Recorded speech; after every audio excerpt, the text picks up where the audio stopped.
Thank you very much.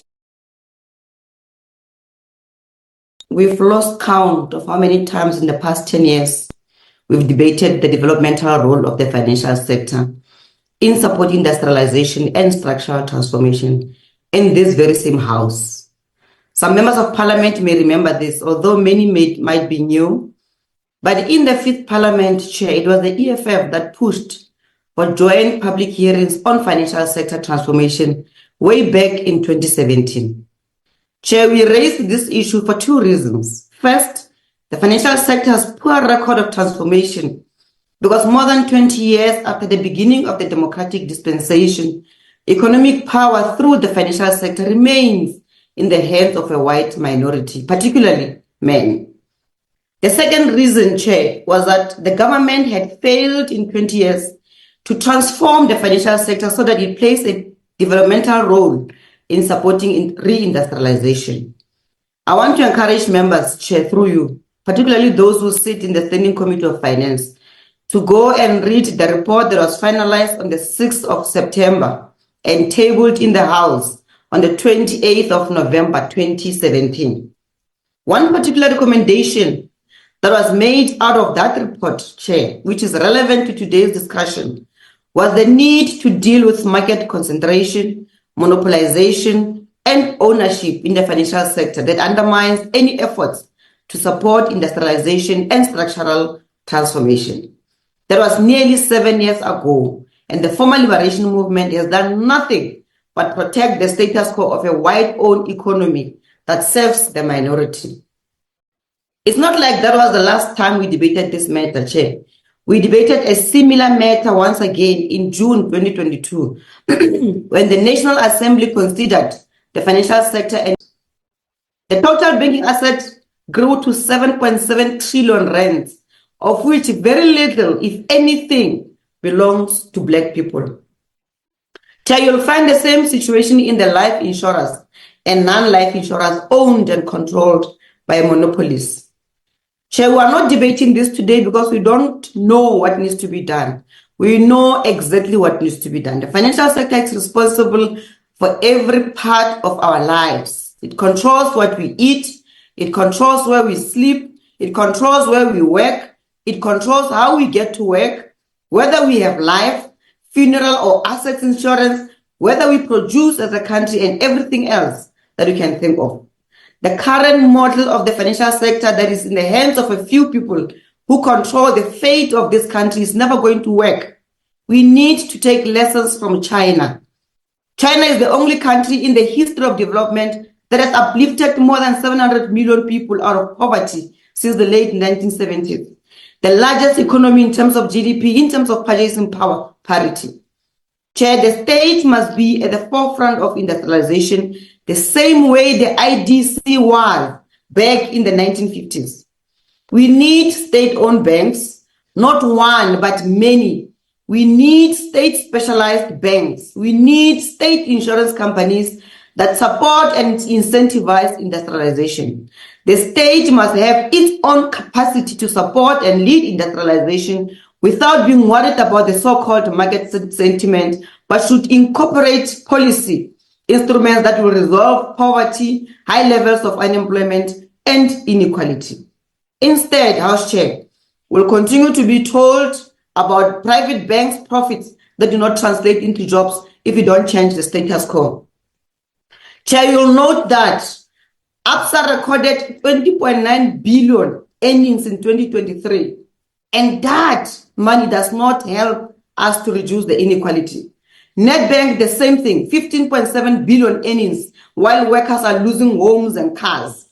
FNB, 31.4 billion, while young people are sitting at home with diplomas and degrees because there are no jobs in this country.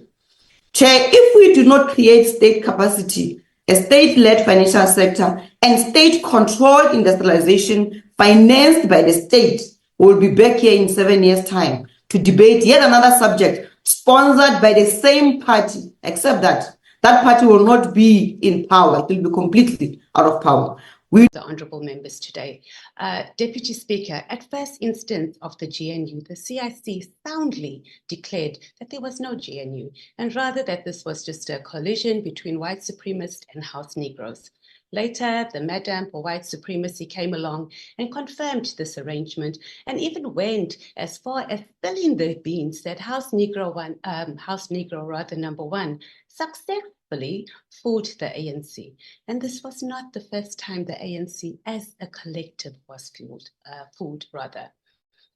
Deputy Speaker, we are grateful for the resolute display of superior logic from the economic freedom fighters, particularly its inability to be fooled into sustaining whiteness that has its roots in the GNU of 1994.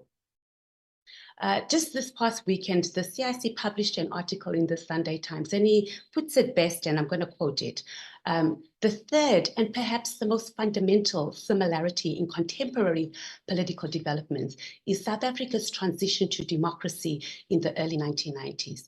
Born of compromise, it was during this time that the ANC's compromise with colonial settlers led to the formation of the original Government of National Unity, which became the final nail in the coffin for the former liberation movement.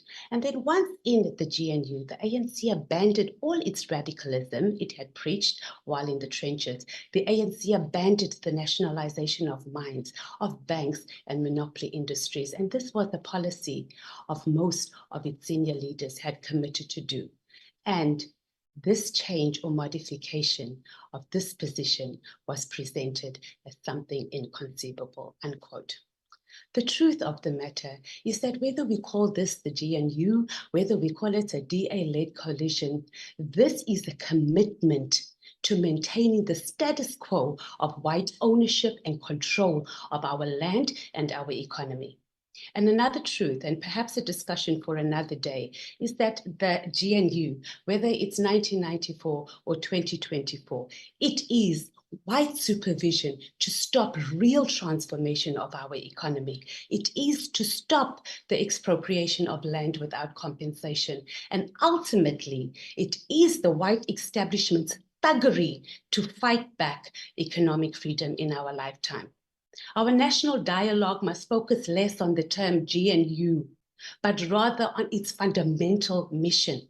And that is to maintain the status quo of Black landlessness and poverty in the midst of extreme wealth. And in our national dialogue, let us reflect on what the 1994 so-called GNU delivered. We have experienced what the 1994 GNU delivered. You have parents, you have grandparents that have gone to their graves without ever smelling the taste of economic freedom. And the only smell that they got was that what was on the ballot paper where they made a mark next to the ANC. And that mark maintained white control over our land and over our economy. There are too many amongst us who have never experienced opening a water tap or even using a flushing toilet in our homes. That is what the GNU of 1994 delivered. Fighters, this coalition between the white supremacists, the Democratic Alliance, and the House Negroes, the ANC, regardless of how it is dressed up, how it is dressed down. And you have heard them here today. The ANC deputy minister twerking, and then you have the DA rubber stamping it. This coalition must be aggressively fought, and it must be fought by any means necessary. Thank you.